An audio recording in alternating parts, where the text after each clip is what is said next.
कभी कभी जिंदगी में ऐसी मुश्किलें आ जाती हैं, ऐसे हादसे हो जाते हैं जो हमें तोड़कर रख देते हैं। हम जिंदगी से ही हार जाते हैं, मायूस हो जाते हैं। मुश्किलें तो जिंदगी में हजारों आती हैं, पर इनसे निकलने का कोई रास्ता ही नहीं नजर आता। ना ही कोई हमारे दर्द को समझ पाता है और ना ही कोई हमारे दुख को दूर कर पाता है। आज हम बात करेंगे ऐसी 3 कहानियों की जो आपको हर मुश्किल में रास्ता दिखाएंगे, आपके मन के हर दर्द को दूर करेगी। 1। सबसे पहले कहानी। एक शहर में बहुत धनी व्यक्ति था। बहुत बड़ा व्यापार था, उसकी जिंदगी में हर प्रकार का सुख था, हर प्रकार का वैभव था। लेकिन एक दिन उसकी जिंदगी में ऐसा वक्त आया, उसे व्यापार में बहुत बड़ा घाटा पड़ा। उसकी सारी संपत्ति बिक गई। जो भी उसने जिंदगी भर मेहनत करके कमाया था वो सब कुछ खत्म हो गया। ऐसे हालातों में वो इतना टूट गया, उसने मन में सोचा कि ऐसी जिंदगी से तो बेहतर है मैं आत्महत्या कर लूं, खुद को ही खत्म कर दूं। मन में ऐसा सोचकर कि वो अपने नगर के बाहर एक पहाड़ी की चोटी से कूदने के लिए गया। जब वो उस पहाड़ी की चोटी से कूदने वाला था तो वहां पर एक महात्मा बैठे थे। उन्होंने उससे पूछा कि तुम यहाँ से क्यों कूदना चाहते हो? उस व्यक्ति ने कहा, एक समय था जब मैं बहुत धनी व्यक्ति था, लेकिन जिंदगी ने ऐसा खेल खेला है मेरे साथ, मेरा सब कुछ मुझसे छीन लिया। आज मेरे पास कुछ भी नहीं है और ऐसी जिंदगी को जीकर मैं क्या करूंगा? इससे तो अच्छा है मैं अपने आप को ही खत्म कर दूं। तो महात्मा ने उस व्यक्ति से कहा कि तूने धन को खोया है, अपने आप को नहीं खोया। पैसा कमाने का हुनर तुझमें कल भी था और आज भी है, ये वक्त कभी एक जैसा नहीं रहता। कल अच्छा था, आज मुश्किल है, और विश्वास रखना कल फिर वही अच्छा वक्त तुम्हारी जिंदगी में जरूर आएगा। आज मुश्किल है, कल अच्छा आएगा। अरे वक्त तो है, बदल ही जाएगा। उम्मीद मुश्किल वक्त का सबसे बड़ा सहारा है, और अगर आप में हौसला है तो हर तूफान में भी किनारा है। ये मुश्किल वक्त तुझे तोड़ने के लिए नहीं आया है, ये तुझे और भी बेहतर बनाने के लिए आया है। ये तेरी हिम्मत और तेरे हुनर का इंतजाम लेने आया है। तो तू हिम्मत मत हार और अपने घर वापस जा, और पहले की तरह मेहनत करके जो कुछ भी तेरे पास था उसे वापस हासिल कर। उस महात्मा की ऐसी बातों को सुनकर उस व्यक्ति के अंदर एक नया जोश आ गया कि ये सही कह रहे हैं, धन ही खत्म हुआ है, मैं खत्म नहीं हुआ हूँ। क्या मेरी जिंदगी, मेरी पहचान सिर्फ धन से ही है? धन मेरी वजह से था, मैं धन की वजह से नहीं हूँ, और मैं चाहूं तो फिर से वापस धन कमा सकता हूँ। वो व्यक्ति वापस नगर में आया और महात्मा की सारी बातें मानकर उसने मेहनत करना शुरू किया और वापस एक धनवान व्यक्ति हो गया। ये कहानी हमें शिक्षा देती है, वक्त चाहे कितना भी मुश्किल क्यों ना हो, वो गुजर ही जाता है, वो बदल ही जाता है। अगर कभी आपकी जिंदगी में भी मुश्किलें आए, परेशानी आए, तो वही वक्त होता है खुद को संभालने का, खुद की हिम्मत को, खुद की ताकत को पहचाने का। तो अपने मुश्किल वक्त से घबराकर पीछे मत काटो, बल्कि उससे लड़कर आप जिंदगी में आगे बढ़ते रहो।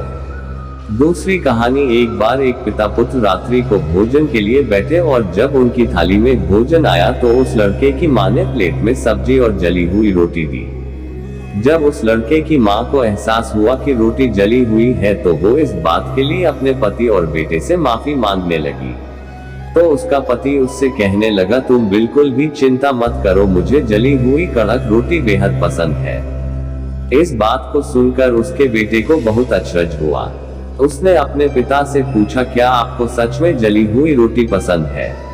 तो उसके पिता ने अपने बेटे से कहा, तुम्हारी माँ ने आज सारा दिन काम किया है और वो सचमुच बहुत थकी हुई थी। वैसे भी एक जली हुई रोटी किसी को ठेस नहीं पहुंचा सकती, लेकिन कठोर और तीखे शब्द जरूर चोट पहुंचाते हैं। उसने अपने बेटे से कहा, तुम्हें पता है ये जिंदगी कमियों से भरी हुई है। ऐसा कोई इंसान नहीं है जिसमें कोई कमी नहीं हो, कोई दोष नहीं हो।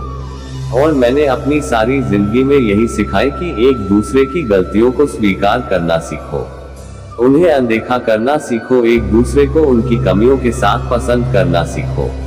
तभी आप अपने संबंधों में सफल हो पाएंगे, तभी आपके संबंध खुशहाल रह पाएंगे। ये कहानी भी हमें शिक्षा देती है, अगर हम लोग सारी जिंदगी में एक दूसरे को ऐसे ही माफ करना सीख जाए। एक दूसरे की कमियों पे, एक दूसरे के दोषों पे हम एक दूसरे को कठोर और कड़वे शब्द ना कहें, बल्कि एक दूसरे का सहारा बने। लेकिन जब हम किसी इंसान की गलतियों और कमियों को दिल में बिठा कर बैठ जाते हैं ना, तो उससे हमारी सारी जिंदगी में कड़वाहट फैल जाती है, हमारे रिश्तों में कड़वाहट फैल जाती है।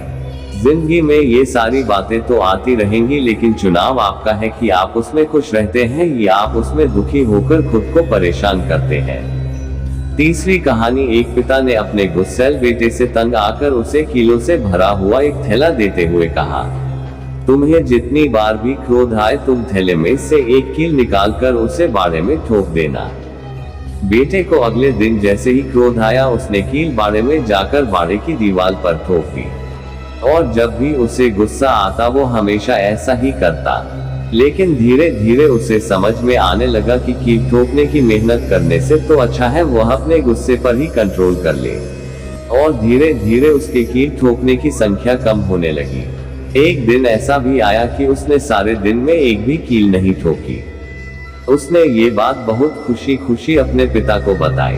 फिर उसके पिता ने कहा, जिस दिन तुम्हें ये लगे कि आज तुमने बिल्कुल भी गुस्सा नहीं किया है, तो उस बाड़े की दीवार में से जा करके तुम एक एक करके कील फाड़ते जाना, बाहर निकाल दे जाना। बेटा ऐसा ही करने लगा और एक दिन ऐसा भी आया कि उसने वाल में एक भी कील बाकी नहीं बची। उसने खुशी खुशी ये बात अपने पिता को बताई।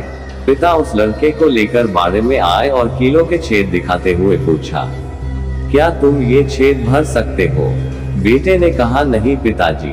पिता ने उसके कंधे पर हाथ रखते हुए कहा, इससे तुम क्या समझे कि क्रोध में तुम्हारे द्वारा कहे गए कठोर शब्द दूसरे के दिल में ऐसे छेद कर देते हैं जिसको भरना असंभव हो जाता है, जिसे तुम सारी जिंदगी में भी नहीं भर सकते।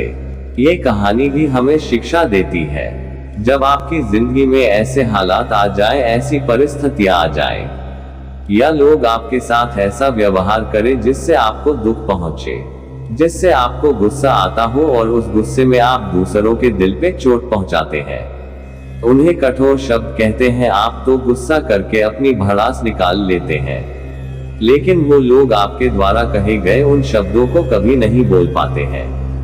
वो जब भी आपकी जिंदगी में ऐसी परिस्थितियां आए जो आपके मन को अच्छी ना लगे, तो उस समय वे ना आप हिम्मत हारे, ना आप अपना गुस्सा दिखाएं, बल्कि आप उस समय पे अपनी समझदारी और अपने धीरज से काम लें। दोस्तों, कैसी लगी आपको ये कहानी?